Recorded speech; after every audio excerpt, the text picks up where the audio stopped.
Hello, I'm Peter Tush, the Curator of Education at the Dali Museum. Thank you for joining us for this live streaming of our Coffee with the Curator series. I want to thank our sponsors. First, I want to thank the City of St. Petersburg for underwriting all of our events and programs that we do here at the museum. I also want to thank Cafe Gala, who provide refreshments for these coffee events. And of course, we want to thank our members who make events like this possible. Please visit our website, thedali.org, for more information about online activities and programming, and follow us on social media for more At Home with the Dali videos and Dali-inspired conversations. So today, I'm going to be talking about something that I was surprised to realize that we had never really talked about as a topic, which is Dali symbols. Everybody knows that Dali works with symbols. We all talk about Dali symbols, and it's a part of what makes him so attractive to an audience, but we've never really done just a very general talk about it. So this is going to be a brief introduction to some of these ideas that we associate with Dali symbols. So the first question is, what do we mean by a Dalinian symbol? And in order to address that, just more broadly, what is a symbol? So a symbol is essentially an object or a picture that's used to represent something. It can be a poetic idea, it can be a shared concept. For example, a candle can represent a poetic idea about illuminating unknown knowledge, whereas something like a stop sign, we assume that a red, flat, octagonal shape actually means to stop. So these are things that we share and we understand. In the introduction to Who is Salvador Dali in the Wikipedia page, on the very first paragraph, Dali is immediately spelled out as being a symbolic artist. They say from the late 1920s, Dali progressively introduced many bizarre or incongruous images into his work, which invite symbolic interpretation. While some of these images suggest a straightforward sexual or Freudian interpretation, others, such as locusts, rotting donkeys, and sea urchins, are more idiosyncratic and have been interpreted differently depending on who the critic is. So the reason that this image seemed to really resonate, the Surrealist poster from 1934 from our collection, is that by 1934, Dali was recognized, he was a star within the Surrealist group, and he realized very clearly that his use of symbolism had become almost a brand, that he was able to use his symbols to become a brand for himself. So for example, we have a variety of images, some of which I'll talk about today. There's a melting watch above the name Dali. There is a group of ants by his right foot. There is a reference to Dali's nanny, the woman seated in the very bottom opening. And there's a key with a keyhole. And of course, we understand that keys always are Freudian, referring to the male phallus. But there's also this idea about once you understand Dali symbols, you've unlocked a certain amount of understanding what he's trying to discuss. And he even uses this advertisement for mustard plaster, which is what it originally was an advertisement for, and he painted over it and painted his symbols into it. So who were some of the artists that influenced Dali's use of symbols? And there really are two that immediately pop to mind, and that's what we're going to limit ourselves to today, Hieronymus Bosch and Francisco Goya. So Hieronymus Bosch, perhaps the best known and best loved of his paintings, is the Garden of Earthly Delights, a massive 13-foot triptych that is located in the Prado, where Dali was attending school in Madrid, so he had access to the Prado and went there quite often.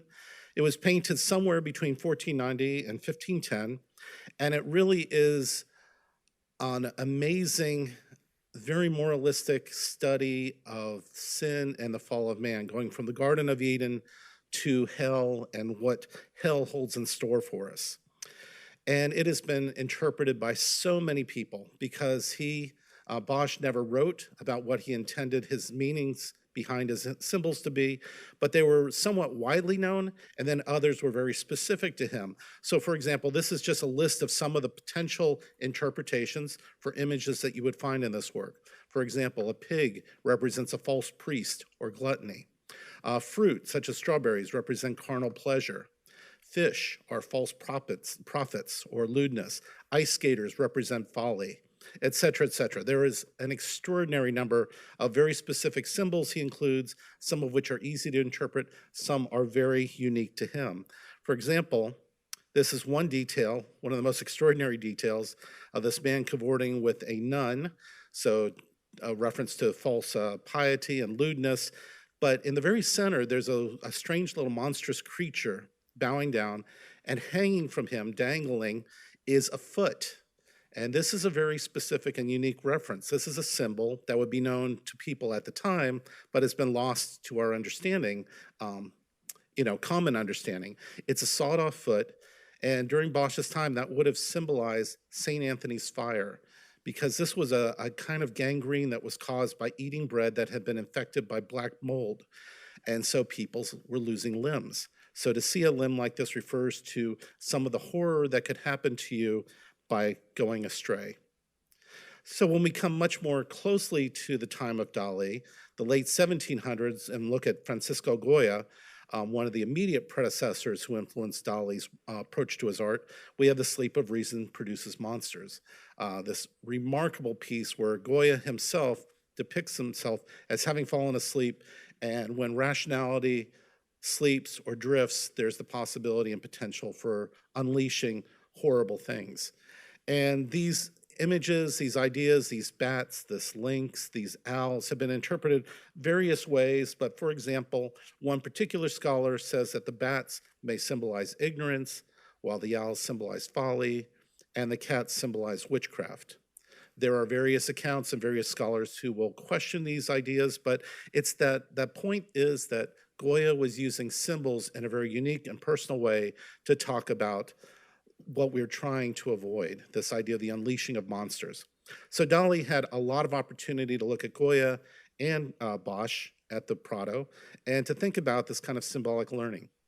Much more close to Dali, of course, is the idea of Freudian symbols.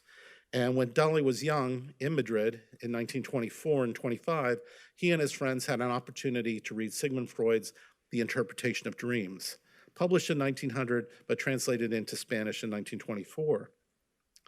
And in the particular volume that Dali had access to, the second Spanish volume of the complete works of Freud, which included on The Interpretation of Dreams, there's the essay on dreams, which essentially is like a kind of recipe for how Dali can think symbolically about particular images from one's dreams and how they can express the personality. So for example, this explained the distinction between latent and manifest content that would be involved in dreaming. Talked about repression or censorship from disturbing material, which comes about in a symbolic form.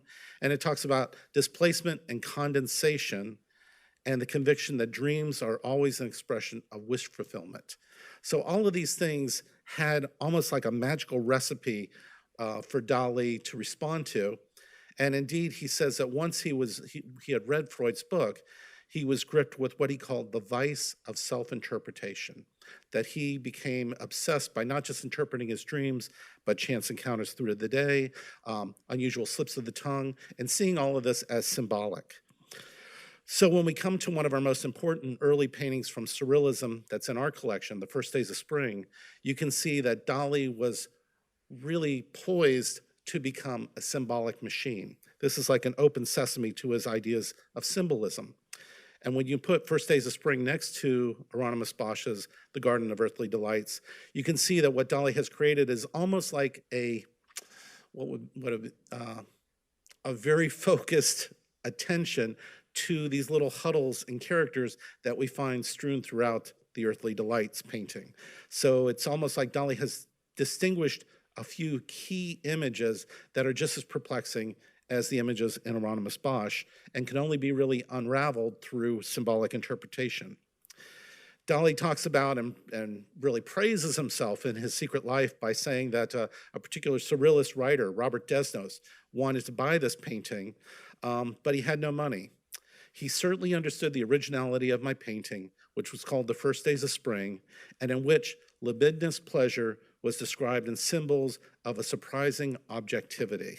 So Dali was really taken with what he had accomplished in this painting. And what's interesting is that it combines both a Freudian approach to symbolism and a very unique personal approach.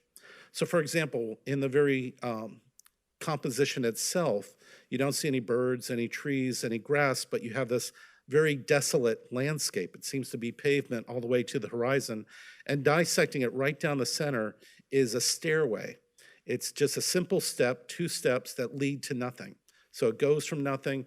You'd expect to see a monument or a large building on the right-hand side, but there's nothing there but little huddles of figures.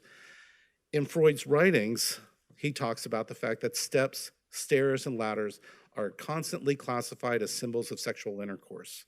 So for Dali, there's a very clear connection to what he's read in Freud, and he starts to use it. But also, if you see the size of the figures in relation to the step, it would require a great deal of effort to climb it. And that's part of the interpretation that makes it personal. Dali is saying that his painting is not just about Freudian sexuality, but it's about anxiety associated with that sexual activity, and that it would require a great deal of effort to climb.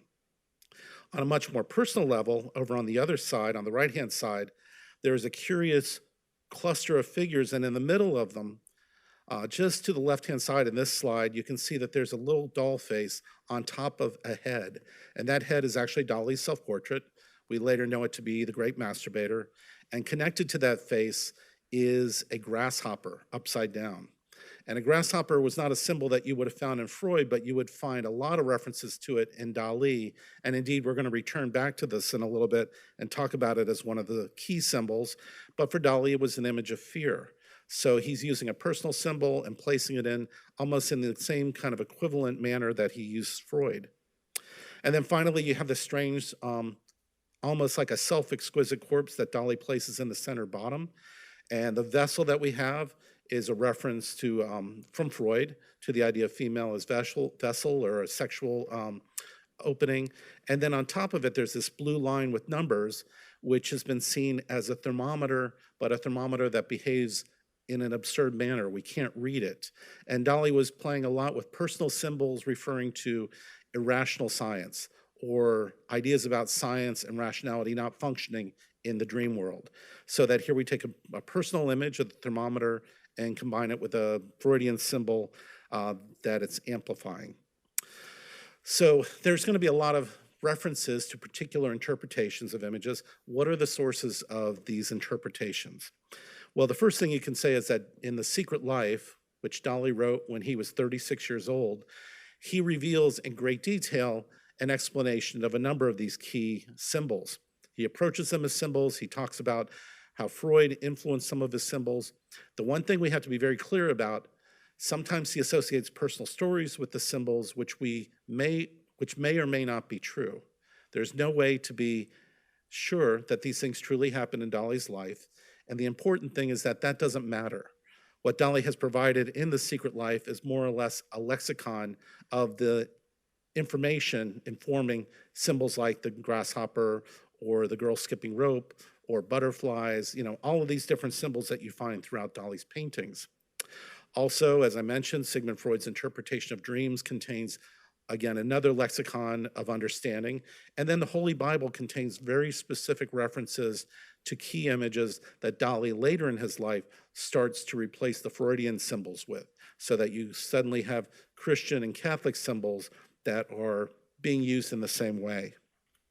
And then last but not least, of course, there have been so many studies of Dali by some remarkable scholars who have been able to both unleash and pull back the meaning behind some of these symbols and present them in great subtlety, which is not what I'm going to do today. I'm going to be very, very quick and brief with my introduction.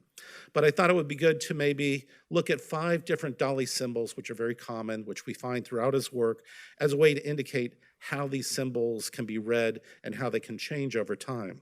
So we're going to look at bread, watches, ants, crutches, and grasshoppers.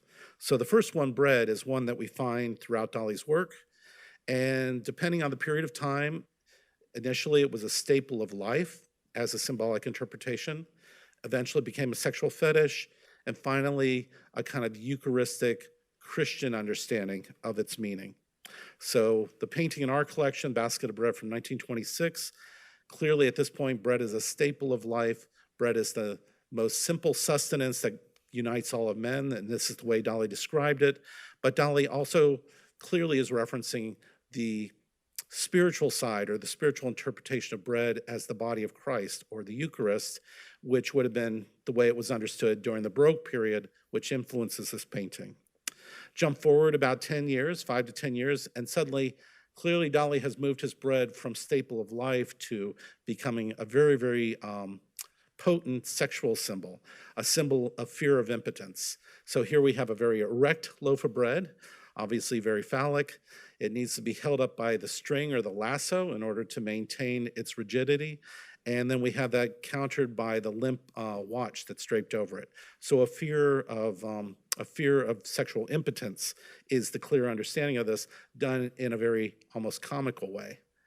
And then when we jump forward again another 15 years, we come to 1950, and we're looking at the Madonna Portlegate, and this institutes the period of time when Dali starts to see symbolic images as related to the Bible. And in particular, we have the Madonna and the Christ child both becoming tabernacles for the bread again, which at this point has become Eucharistic, or the embodiment of the miracle of the Catholic Mass.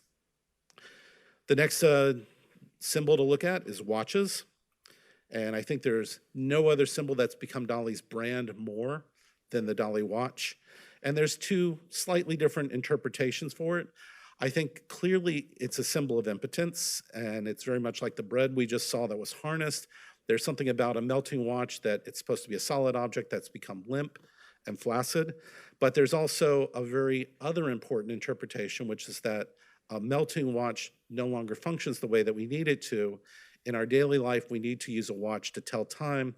When time becomes fluid and meaningless, suddenly we're in a dream time. We're no longer in reality, but we're dreaming.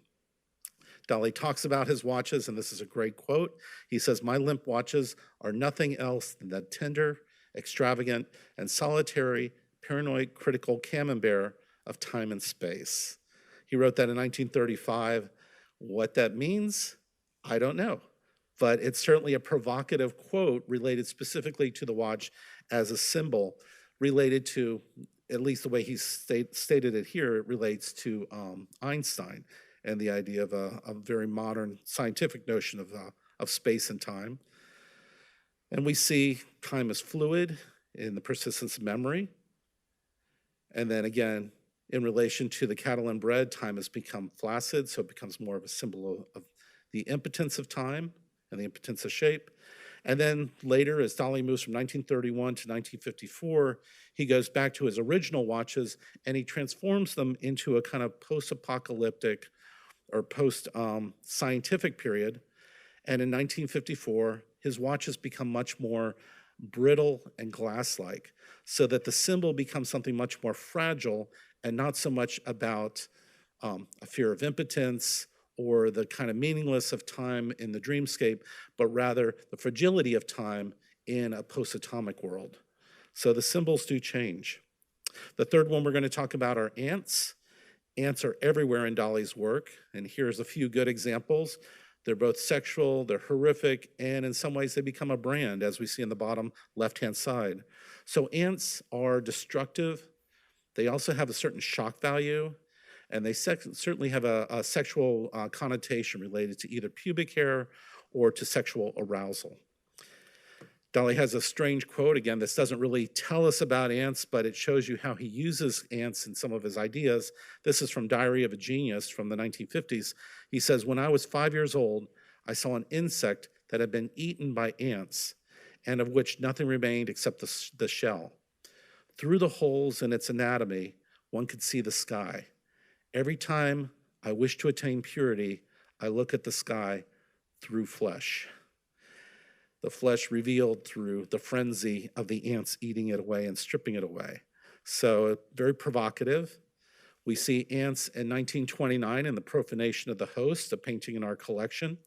And when we see the detail, we see Dali's own self-portrait, the great masturbator, the head of Curator, actually being eaten away and eroded at by these ants.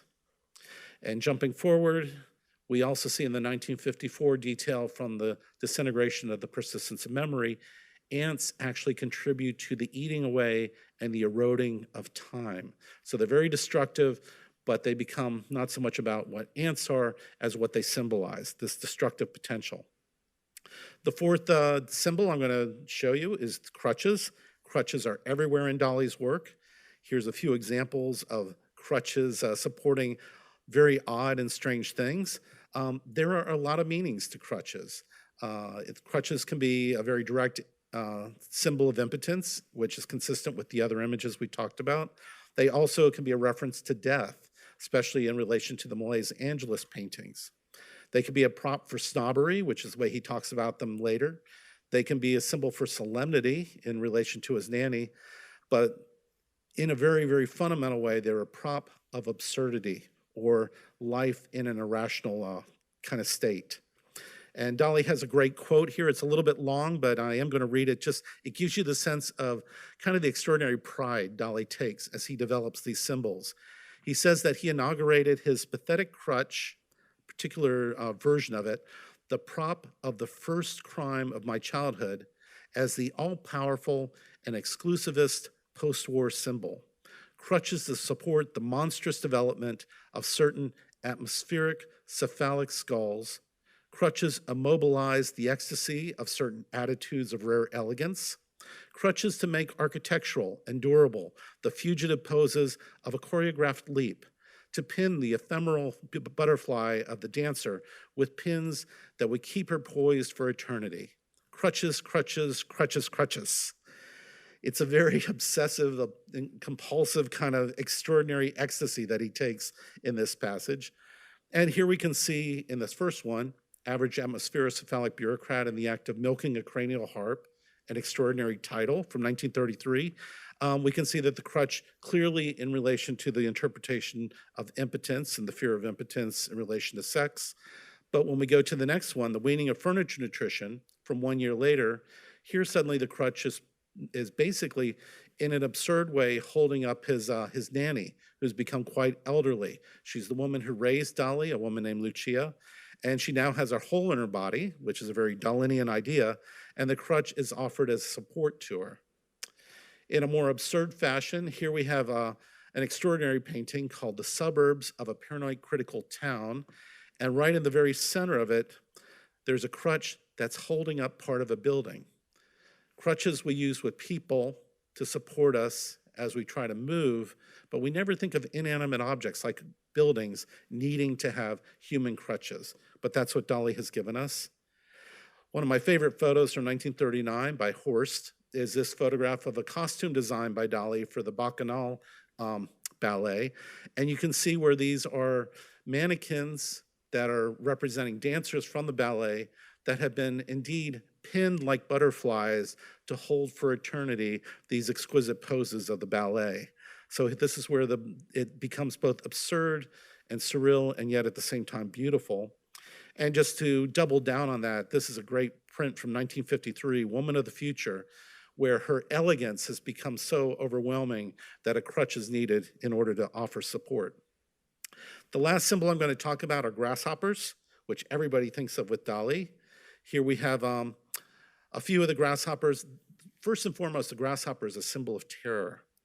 It also has a sexual orientation to it, and there's a particular origin story that makes it unique to Dali, which is the story of the slobberer fish. So Dali talks about in his secret life this encounter as a child where he was holding this very slimy fish in his hand.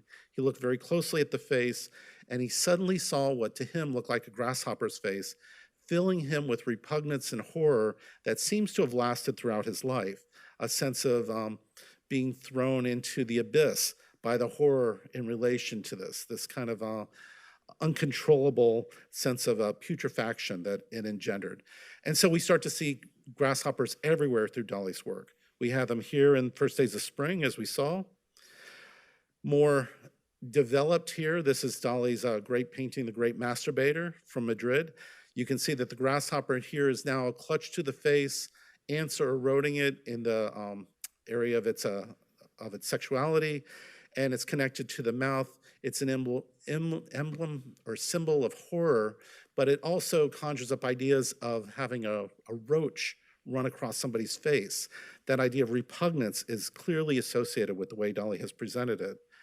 And Dali also makes a connection between grasshoppers and praying mantises, which you can see as almost a cousin to them. And in this particular work, which Dali was obsessed by, the Angelus, Dali says that the female figure's posture is symbolic of the exhibitionistic eroticism of a virgin in waiting, the position before the act of aggression, such that the praying mantis, prior to her cruel coupling with the male, that will end in his death. So it's this idea that the grasshopper has also become like the praying mantis, which is now suddenly a predator related to sexuality. So let's move from the Freudian to the Catholic, and we will conclude this talk by just pointing out that in the mid to late 1940s, Dali makes a very radical change where he moves his symbolic language from a Freudian-based language focusing on sex, personal sexuality, and anxiety, to a much more universal language related to Catholicism.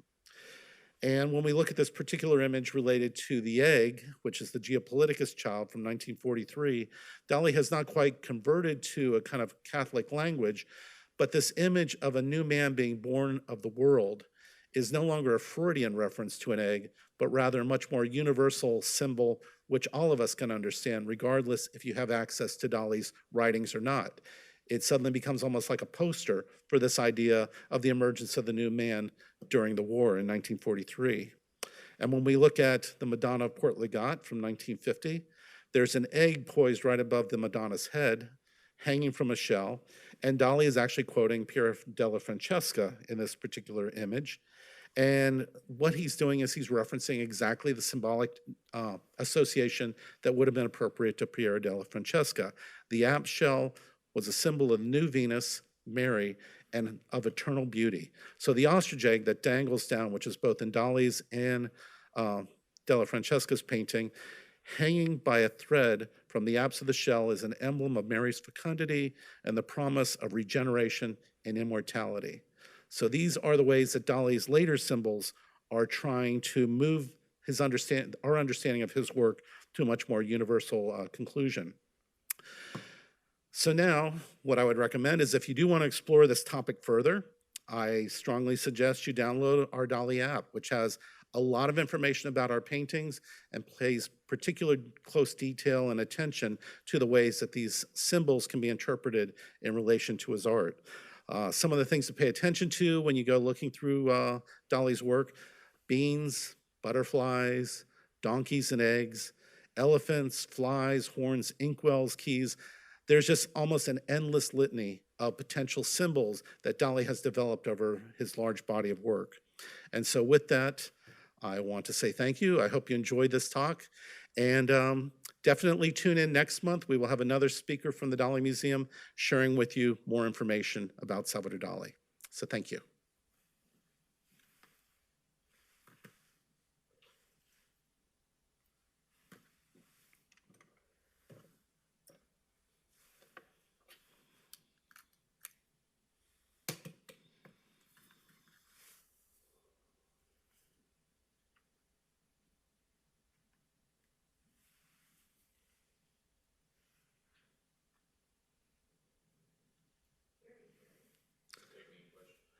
Oh, no. That's right.